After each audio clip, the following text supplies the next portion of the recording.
Cuando le pregunté a mi audiencia cómo le decían al diablo en sus pueblos, esperaba encontrar 5 o 10 nombres. Pero lo que apareció fue otra cosa. Un mapa oscuro de América Latina. En México le dicen chamuco, el amigo, el catrín, pata de cabra, kissing. En los Andes lo llaman supay o el tito. En Argentina y Chile aparece como mandinga. En Costa Rica, pisuicas. En Paraguay, aña. Y en cada región cambia de nombre, cambia de rostro, cambia el miedo. Pero la pregunta sigue siendo la misma.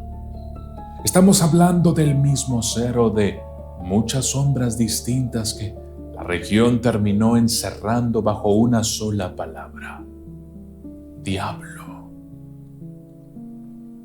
¿Cómo le decía a tu abuelita al diablo? ¿Recuerdas? ¿Le decía Satanás? ¿Le decía el chamuco? ¿O te decía, no pronuncies su nombre? Porque si te detienes un momento, vas a notar algo que pocos se atreven a notar. El diablo no tiene un solo nombre, tiene cientos. Hace unos días les pedí a ustedes, en la comunidad de YouTube, que me contaran cómo le decían al diablo en sus pueblos, en sus regiones, en las cocinas de sus abuelas, y la respuesta me sorprendió.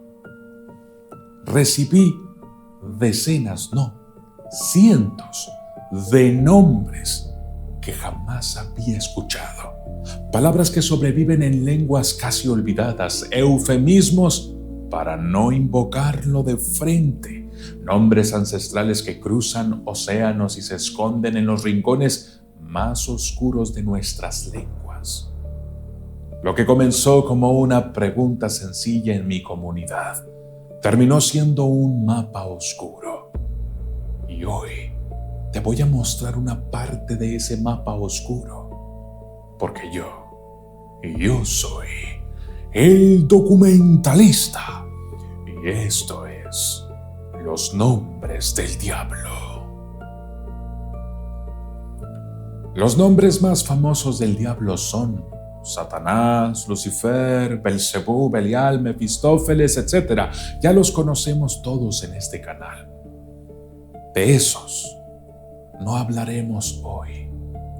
Hoy nos sumergiremos en lo que casi nadie cuenta, en los nombres que sobrevivieron a la conquista, en los que las abuelitas y los abuelitos conocen, en los que provienen de cultos tan antiguos que casi se han perdido.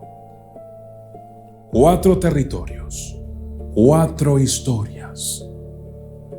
El diablo indígena.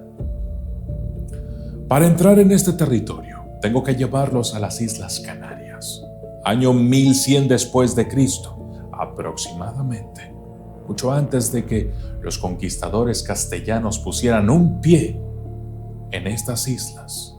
Ahí ya vivía un pueblo antiguo, conocidos como los guanches, descendientes de los bereberes del norte de África. Y los guanches tenían su propio diablo. Su nombre era Guayota. Cuenta la tradición que Guayota era una bestia oscura, malévola y traidora, que habitaba dentro del volcán Teide, en la isla de Tenerife. Era el adversario eterno de Achamán, el dios supremo, sostén del cielo y de la tierra. Y un día, en un acto de pura soberbia, Guayota cometió el crimen más imperdonable. Subió al cielo, capturó a Majek, el dios del sol, y lo arrastró consigo hasta encerrarlo en lo profundo del volcán. La isla entera quedó sumida en una oscuridad absoluta. Los días pasaron y el sol no salía. Las semanas pasaron y la noche siguió. Los cultivos se secaron, los animales enloquecieron y los guanches, desesperados, comenzaron a ofrecer sacrificios al cielo, suplicando que Achamán bajara a rescatar al sol. Y según la leyenda, Achamán bajó La batalla entre ambos fue tan terrible, tan colosal, que la tierra entera tembló. El volcán entró en erupción y la lava bajó hasta el mar, hirviendo las aguas. Hachaman venció, liberó a Majek y lo devolvió al cielo. Pero a Wayota no lo mató. Lo encerró dentro del Teide y selló la boca del volcán con una enorme roca blanca. Esa que hoy todavía puede verse desde lejos y que los habitantes de la isla conocen como pan de azúcar. Y aquí viene lo curioso: el volcán Teide sigue activo. Cada cierto tiempo humea, lanza fumarolas, y según los habitantes más antiguos de Tenerife, cada vez que esa columna de humo se eleva sobre la isla es porque Wayota está despierto. Está empujando la roca desde adentro. Está intentando salir. Y esto no es solo cosa de Canarias. En la península de Yucatán, los mayas le decían al diablo Quisin o Quisin, palabra que en lengua maya significa el hediondo, el señor del Metnal, el inframundo. Cuentan que pateaba constantemente la base de la ceiba cósmica, el árbol sagrado que sostenía el universo, y cada vez que la pateaba, la tierra temblaba. Los terremotos que aún hoy sacuden a todo México, según las leyendas más viejas, los estaría provocando él. Más hacia el sur, en los Andes, los quechuas y aymaras lo llamaban Supay, señor de Ucupacha, el mundo de abajo. Cuando los conquistadores prohibieron su culto en el siglo XVI, los pueblos andinos no lo abandonaron, lo escondieron detrás de máscaras cristianas. Por eso hoy en la famosa Diablada de Oruro, declarada por la UNESCO Patrimonio de la Humanidad en el año 2001, los danzantes con máscaras de demonio rojo en realidad están bailando para Supay. La iglesia cree que celebran al arcángel Miguel venciendo al mal, pero los abuelos saben que están adorando al Señor antiguo y ambos tienen razón. El diablo rural. Subamos al norte argentino, a las provincias de Salta, Tucumán y Jujuy. Si alguna vez visitas estas tierras durante las semanas del carnaval, escucha bien lo que cuentan los más viejos en los pueblos más pequeños. Hablan de una criatura llamada alma mula. Dicen que hace muchas décadas, nadie recuerda cuántas, hubo en uno de esos pueblos andinos una mujer joven y hermosa que se enamoró perdidamente de un hombre prohibido. Algunos dicen que era un sacerdote, otros dicen que era el esposo de su propia hermana. Lo cierto es que la mujer no se arrepintió de su pecado en vida y cuando murió, sin confesión y sin perdón, su alma no encontró descanso. Cuenta la tradición que desde aquella noche, cada año durante las semanas del carnaval, su alma regresa a la tierra, pero no regresa como ella era, regresa transformada en una mula negra, gigantesca, con los ojos rojos como brasas vivas, las pezuñas envueltas en fuego y arrastrando cadenas oxidadas que golpean el empedrado de los pueblos en plena madrugada.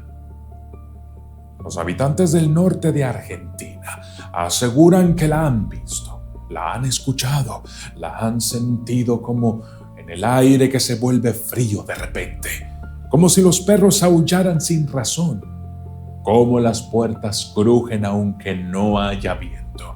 Y cuentan que el alma mula busca, sobre todo, a los hombres infieles, a los que han traicionado a sus esposas, a los que han tomado lo que no era suyo.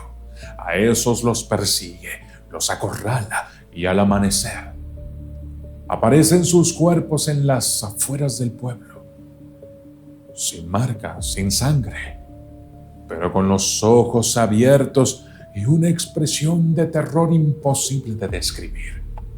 Por eso, dicen los viejos, el carnaval del norte argentino se hace tan ruidoso, tan continuo, tan lleno de música hasta el amanecer.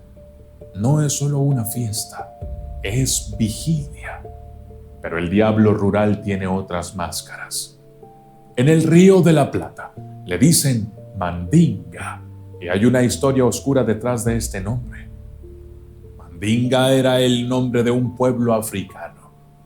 Los Mandinka, capturados y traídos hasta América en los siglos XVII y XVIII. Los amos de las plantaciones, al escuchar sus tambores en la noche y ver sus rituales en lenguas que no entendían, los llamaron con desprecio cosas de Mandinga. Con el tiempo, en el folclore gaucho, Mandinga dejó de ser un pueblo y se convirtió en el nombre del diablo. Y en los caminos solitarios del Bajío mexicano, los campesinos hablan del charro negro, un jinete vestido completamente de negro, con espuelas de plata reluciente que aparece en la madrugada y ofrece riquezas a cambio del alma. Los viejos dicen que si lo ves, lo único que puedes hacer es persignarte y nunca mirarlo a los ojos. El diablo doméstico. En México se le dice el chamuco, palabra que viene del verbo chamuscar, por el fuego del infierno con el que te vas a quemar. Supuestamente, a los niños españoles los asustan con el coco, un espantajo antiguo y sin forma, tan viejo que ya aparecía en los grabados de Francisco de Goya en el año 1790, y en Chile lo llaman donzata, con un tono casi curioso, como si nombrarlo con el don por delante le quitara fuerza. En Veracruz le dicen pituche, y en algunas regiones del centro de México el jiji o el jiji, nombres suaves, casi tiernos, pero que esconden siglos de miedo. Sin embargo, entre todos estos nombres domésticos, hay uno que es distinto, y se los voy a contar, porque me lo enviaron desde los rincones de Pochutla, en la sierra sur de Oaxaca. En aquellas tierras le dicen, presten atención, el Señor del Monte, también conocido como el Señor de los Caballos. Cuentan los habitantes más viejos de aquellas comunidades que un ser alto, de cuernos torcidos, melena oscura y larga como la de un caballo salvaje, patas de equino y ojos rojos como dos brasas encendidas en la oscuridad, se aparece de noche, sobre todo en las propiedades donde hay caballos amarrados, toros, animales encerrados o palomares, y los desata, los libera, trenza las crines de los caballos hasta dejarlas imposibles de deshacer. Libera a los toros para que corran sueltos por las parcelas, hace volar a las palomas en pleno silencio de la madrugada. Pero lo peor no es eso. Lo peor, según cuentan los viejos del pueblo, es lo que ocurre si te lo encuentras de frente. Dicen que si el Señor del Monte te mira a los ojos, solo tienes dos opciones. La primera, correr. Correr como nunca has corrido en tu vida, porque Él va a ir tras de ti. Y si te alcanza, mueres en el acto. Ahí mismo, sin siquiera entender qué fue lo que pasó. La segunda, si logras escapar, no te alegres demasiado. porque te vas a quedar mudo. Sí, enmudecerás durante días y la única manera de salvarte de esa maldición es hablar inmediatamente contándole a alguien lo que viste, gritarlo si es necesario o escribirlo. Pero si caes en el miedo, si dudas, si te quedas callado el suficiente tiempo, dicen los habitantes de aquellos lugares que estarás condenado, que el Señor del monte regresará por ti. Los nombres más oscuros de todos, los que casi nadie pronuncia porque pertenecen a tradiciones que se practican lejos de los ojos cristianos, en los montes, en los sótanos, en habitaciones cerradas con llave, etc. Vayamos a Cuba, a la religión del Palo Mayombe, también conocida como Palomonte, traída al Caribe por los esclavos africanos del antiguo reino del Congo durante siglos XVII y XVIII. Dentro de esta tradición, al ser maligno se le conoce con dos nombres principales: Lucambe y Lucancasi, ambos adversarios eternos de Nzambi, el dios supremo de los bantúes congoleños. Pero a diferencia del diablo cristiano, Lucambe no es un ángel caído. Nunca fue puro. Nunca estuvo en el cielo. Siempre existió como una fuerza opuesta, como sombra eterna que camina junto a la luz desde antes, incluso de que existiera el tiempo. Los paleros, los practicantes de esta religión ancestral, le hablan con respeto. Le piden permiso para entrar al monte de noche. Le ofrecen tabaco, aguardiente, monedas, polvo de huesos y a cambio, Lucancasi les concede cosas que la luz no puede darles. Cuentan en Cuba historias aterradoras. Dicen que cuando un palero verdadero ha hecho un pacto firme con Lucancasi, se le reconoce porque sus ojos cambian de color al caer el sol. Que durante el día son hombres comunes, médicos, abogados, taxistas, maestros, etc. Pero que al anochecer algo se transforma dentro de ellos. Sus manos se enfrían, su voz se vuelve grave, su sombra no se proyecta sobre las paredes ni el piso, y dicen que pueden enfermar a quien los mire con desprecio, secar la cosecha de un vecino mentándolo apenas, hacer prosperar un negocio de la noche a la mañana si el pago se ha hecho correctamente. El pago casi nunca es dinero, es algo mucho más caro. Y aún hay un nombre más antiguo, todavía más oscuro. Un comentarista de este canal me hizo llegar una palabra que dice provenir de la antigua lengua caldea, hablada en Mesopotamia, en la cuna misma de la civilización. Esa palabra es Falai o Palai. Dicen los esotéricos que así se nombraba al ser oscuro hace miles de años, antes de Babilonia, antes incluso de Sumeria. Un hombre que apenas sobrevive en algunos manuscritos antiguos y en boca de unos pocos iniciados de tradiciones ocultas. ¿Cierto o falso? Es difícil de explicar, pero la tradición dice que cuando se pronuncia 3 veces seguidas, algo cambia en el aire de la habitación. Por supuesto, yo no les recomiendo probarlo. Y aquí, después de recorrer estos 4 territorios, hay algo curioso que quizás ustedes ya notaron. Casi todos estos nombres, sin importar la cultura, ni el siglo, ni la lengua, tienen una raíz común. Casi todos viven debajo de la tierra. Supai habita en Ucupacha, Kisin o Kisin en el Metnal, Huayota dentro de un volcán, Lucambe en los montes y los sótanos. ¿Por qué tantos pueblos separados por océanos enteros decidieron colocar al ser oscuro debajo de los pies de los hombres? Esa pregunta queda abierta y merece su propio expediente. Lo personal, yo no creo que sea casualidad que un mismo ser tenga cientos de nombres en lenguas que jamás se cruzaron, en pueblos que jamás se conocieron, en geografías opuestas del planeta. No me parece producto del azar. Mantengamos la mente abierta a cualquier posibilidad.